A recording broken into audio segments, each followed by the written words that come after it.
amores! E aí, como é que vocês estão?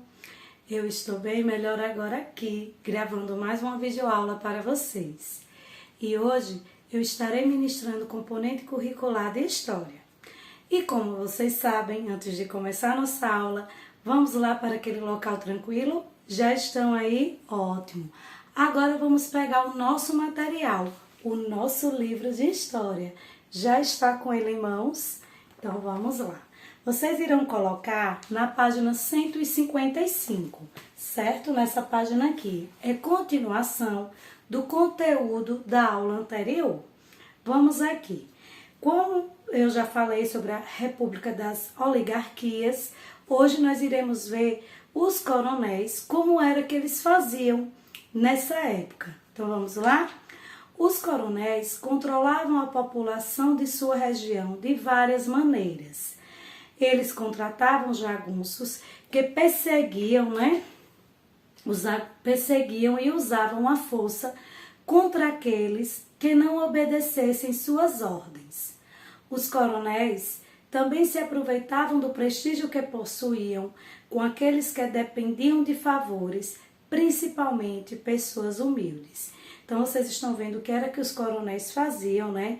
Eles também se aproveitavam daquelas pessoas que precisavam dele, que eram as pessoas humildes, para fazer, os favores deles. Além disso, os coronéis usavam o poder que tinha para controlar as eleições, garantindo que as pessoas votassem nos candidatos indicados por eles. Leia o texto. Aí aqui tem um textinho explicando como era essa forma, Aí diz assim: no plano local, a cena política era dominada pela figura do coronel, grande proprietário rural, que quase sempre detinha uma patente militar. O resultado das eleições dependia dos coronéis. Por esses potentados, controlava os eleitores e a eleição, dando o tom da vida social e política. Com seus bandos de jagunços ou capangas armados, garantiam a vitória das oligarquias estaduais nas eleições. Vocês estão vendo que esse nomezinho, potentados, está de vermelho. Vamos ver o que ele significa? Potentados quer dizer, nesse caso, indivíduos com muito poder, aqueles que exercem influência sobre as outras pessoas. Então, dependia dos coronéis, Pois esses potentados, que eram as pessoas que tinham influência, como explicado aqui. Depois vem o que embaixo? A política do café com leite. Uma das consequências da política dos governadores foi a predominância política dos representantes dos estados de São Paulo e Minas Gerais, que por serem economicamente muito poderosos, dominavam o cenário político do país. Eles, inclusive, determinaram a ocupação dos cargos de presidência da República por mais de 30 anos. Então, vocês viram aqui que a predominância política era dos estados de São Paulo e Minas, por terem poderosos, que praticamente dominavam o cenário político. E tiveram como presidente, durante 30 anos, eleito por eles, pela dominação tanto do estado de São Paulo quanto de Minas Gerais. Essa sucessão presidencial entre paulistas e mineiros ficou conhecida como política do café com leite. Agora vocês já sabem o porquê quando ouvirem falar dessa política, café com leite. Era devido à predominância que só ficava para presidente entre as pessoas do estado de São Paulo ou de Minas Gerais. Eram os paulistas ou os mineiros. E aqui está uma charge, entre paulistas e mineiros, que diz assim: charge de Alfredo Stone sobre o governo, baseado na política do café com leite, publicada na revista Careta em 1926. O personagem pequeno indaga a um lugarzinho para mim nesse time, esse bonequinho aqui embaixo. Ele indaga um lugarzinho aí nesse time para mim, e os personagens, os graúdos, que são esses dois, respondem: Tem paciência, mas o time está completo, com elementos de São Paulo e Minas. Aí, do outro lado, na página 156, nós iremos começar a nossa atividade, o pratique e aprenda. Vamos aqui comigo? Na primeira questão, diz assim: a fonte A é um texto escrito pelo historiador José Murilo de Carvalho, que trata da participação da população servil no momento da proclamação da República no Brasil, que é essa fonte A aqui. Já a fonte B é uma gravura que representa uma interpretação desse momento. Leia o texto e observe atentamente a imagem. Em seguida, responda as questões. Então, nós temos a foto da letra B, né, que é uma fonte, e temos o texto aqui da letra A. Vamos primeiro ler o texto e depois observar a imagem. Vamos lá? Em frase que se tornou famosa, Aristides Lobo e propagandista da República, manifestou seu desapontamento com a maneira pela qual foi proclamado o novo regime. Segundo ele, o povo que pelo ideário republicano, deveria ter sido protagonista dos acontecimentos, assistir a tudo bestializado, sem compreender o que se passava, julgando ver, talvez, uma parada militar. Vocês estão vendo aí que a palavra protagonista está de vermelhinho. Vamos aqui embaixo ver o que significa. Indivíduo que possui papel de destaque, sujeito principal dos acontecimentos. E bestializado significa o quê?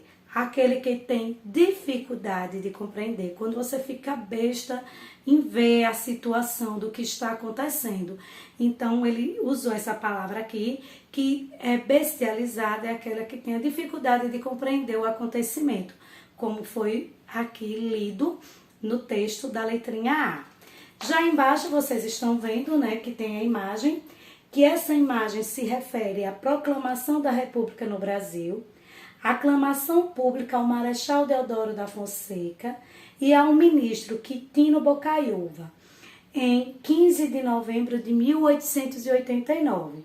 Essa gravura de Rico no século XX, certo, meus amores?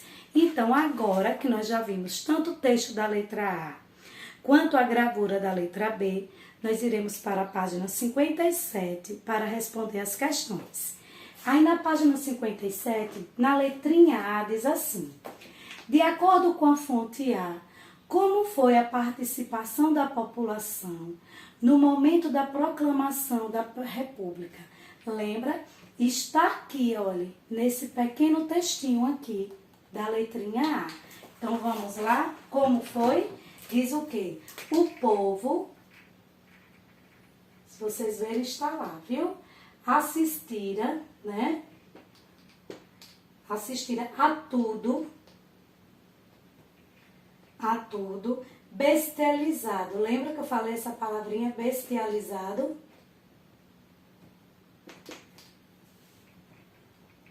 Bestializado, sem compreender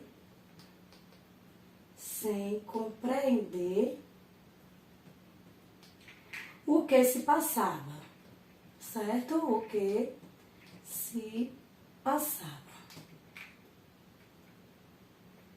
O que se passava. Julgando ver, talvez. Julgando ver, talvez, uma parada militar. Uma parada militar. Essa é a respostinha da letrinha A da página 157. Certo, meus amores? Já na letrinha B diz assim: como a fonte B representa a população durante a proclamação da República? Já é aquela da gravura, essa daqui. É sobre essa daqui que a letrinha B está perguntando. Então, vamos lá para a resposta. Representa, Representa a população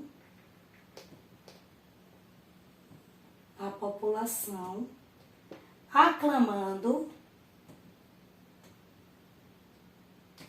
Deixa eu apagar aqui para botar. Ficou apertado. Aclamando o Marechal, né? Deodoro da Fonseca.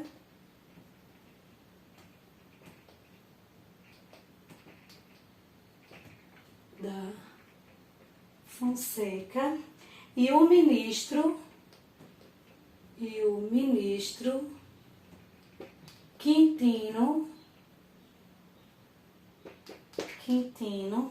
Bocaiúva.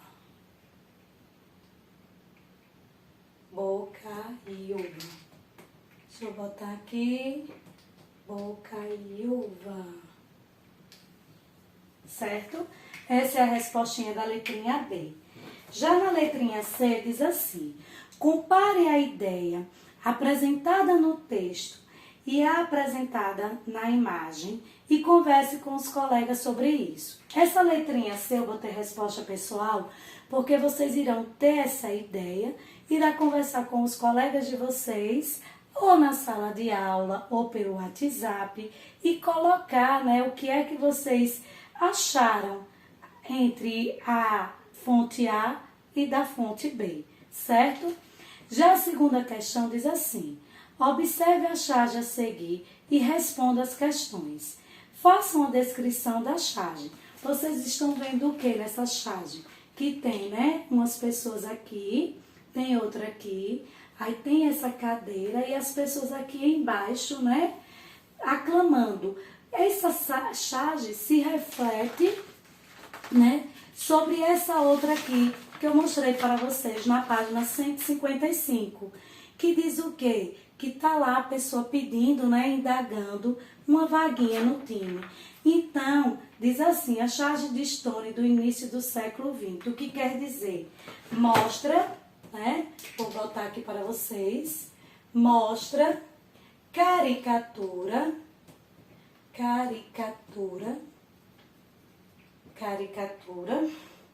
de representantes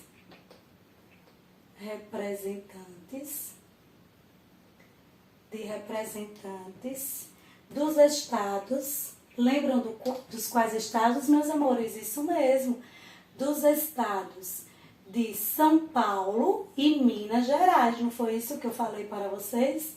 São Paulo e Minas Gerais, né? Ao lado de um trono, como essa cadeira aí, ao lado de um trono, que esse trono que representa o quê? De um trono que representa a presidência, ao lado de um trono que representa a presidência. Essa é a respostinha aí da letrinha A da segunda questão, certo? E aí, na letrinha B, diz assim: a qual política do Brasil ela faz referência? E o que caracterizou essa política? Lembram que eu falei a vocês que agora vocês iriam já saber se alguém um dia comentasse sobre qual era essa política e por que era? Isso era a política café, né? Chamada de café, era a política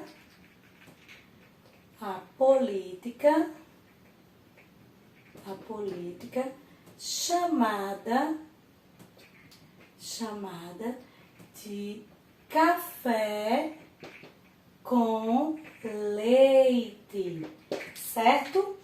E aí, o que é que ela representa? Hein? Como diz assim, o que caracterizou essa política? O que foi? Os estados, novamente, os estados de São Paulo e Minas Gerais. Muito fácil, não foi, meus amores? São Paulo e Minas Gerais. Que vocês viram quando eu expliquei que o poder ficava sempre entre esses dois estados. Quando não era o presidente dos estados do estado de São Paulo, ele era do estado de Minas. E isso durou cerca de 30 anos, esse poder.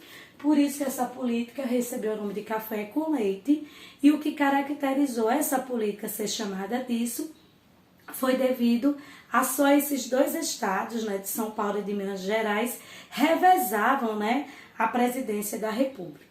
Então, meus amores, nossa aula de hoje termina por aqui. Espero que tenham gostado e até a próxima aula.